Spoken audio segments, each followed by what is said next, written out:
Parents, do you find yourself getting stressed out by your kids?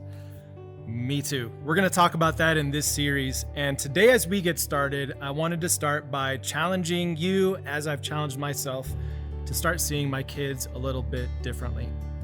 First of all, one of the things that I've noticed as a parent is I always thought that whenever my kids get a little bit older, the stress will go away. But that's not true. In every stage of parenting, the stress just looks different. There's the sleepless stress, there's the starting school stress, there's the socialness stress, there's the getting into college stress, there's even stress that goes along with adult children. I know because I am one. There's stress with every phase of parenting your child, and sometimes, some days, it can just feel like our kids are just stressing me out.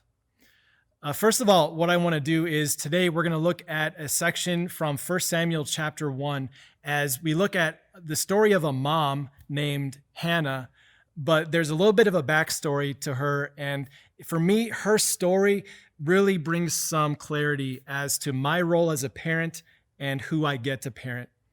Hannah actually had a story that's not all that different from a lot of people today. She really wanted to have a child, but she couldn't have one.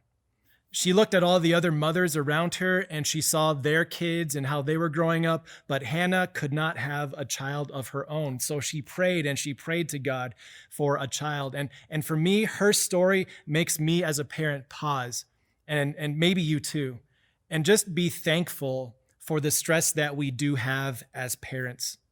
There are some people in this world that would love to have the stress that I have, and they would love to have the stress that you have. So we should just pause to be thankful for our kids, even on the days that they cause stress to us. But then there's one other thing from Hannah's story in 1 Samuel chapter 1 that really stood out for me. And it's the day that Hannah finally was able to have a child. She prayed and prayed for a child, and finally God gave her a son of her own. His name would become Samuel. And as he grew up, Hannah decided that she would bring him to Eli the prophet and present him to the Lord. This was several hundred years before Jesus, and Hannah does this as she brings her son to Eli. She said, "I prayed for this child, and the Lord has granted me what I asked of him. So now I give him to the Lord. For his whole life, he will be given over to the Lord." And in this act, Hannah does this selfless offering to God to acknowledge that her son was much more than a gift for her. Her son was a gift from God that Hannah only got to have on loan. This was still property of God. This was a child that belonged to God, but Hannah, as a parent, simply got to borrow him, to have Samuel on loan for a little while. She rightfully understood that this child belonged to God.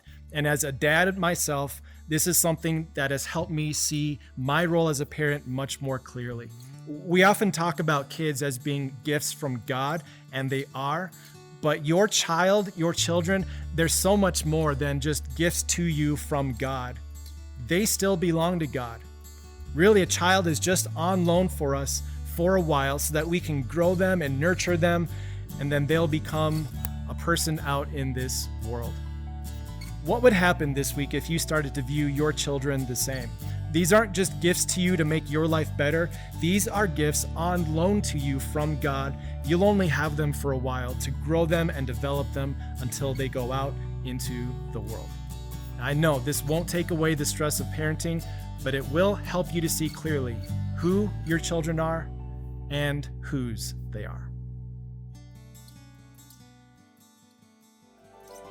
Hey, it's Pastor Mike. Thanks so much for listening. If you enjoy this message and have friends that you think will enjoy it too, would you take just a moment and share it with them?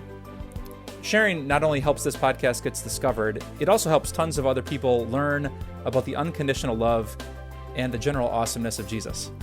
Thanks for taking the time. Thanks for sharing this message, and have an amazing day.